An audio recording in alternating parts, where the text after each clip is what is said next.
The preparation for the season continues tomorrow as we face PSG in Sweden. We've enjoyed beautiful moments from the preseason so far, and even a loss against Wrexham.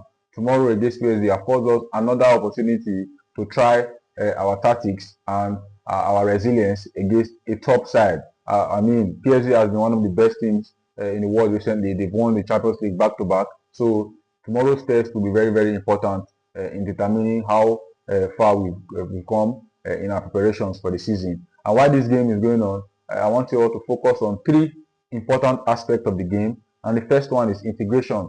Guys, we cannot underestimate this aspect of the game. So far in the preseason, we've been playing with the academy boys, the young guns, the mostly French players that have not gone to the World Cup. And now Bruno is back, Tielemans is back. So it's going to be interesting to see how Michael Carrick integrates these two players into the team and define their role for them, because Tielemans is obviously new to the team and Bruno has been the one shouldering all the distribution and the creativity. And with Tielemans in the team, that definitely means that he's going to be sharing that responsibility with Bruno Fernandes. So we are going to see how Michael Carrick identify these roles for these two players tomorrow as the game goes. And then throughout the preseason, one thing has been clear. Michael Carrick has been trying to establish that my style of play is no longer the chaos United DNA that we are used to.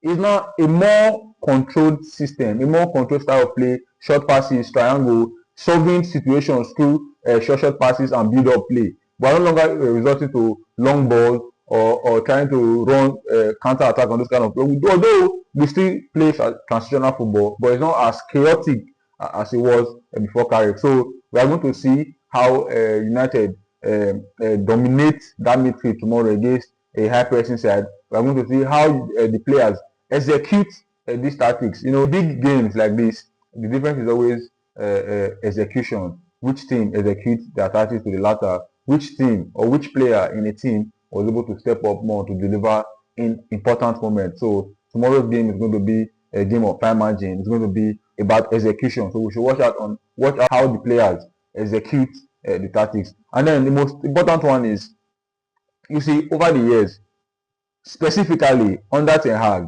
I could remember that in our first season, in our first two games against Brighton and Brentford, we lost that game trying to play the way that Ten Hag wanted us to play.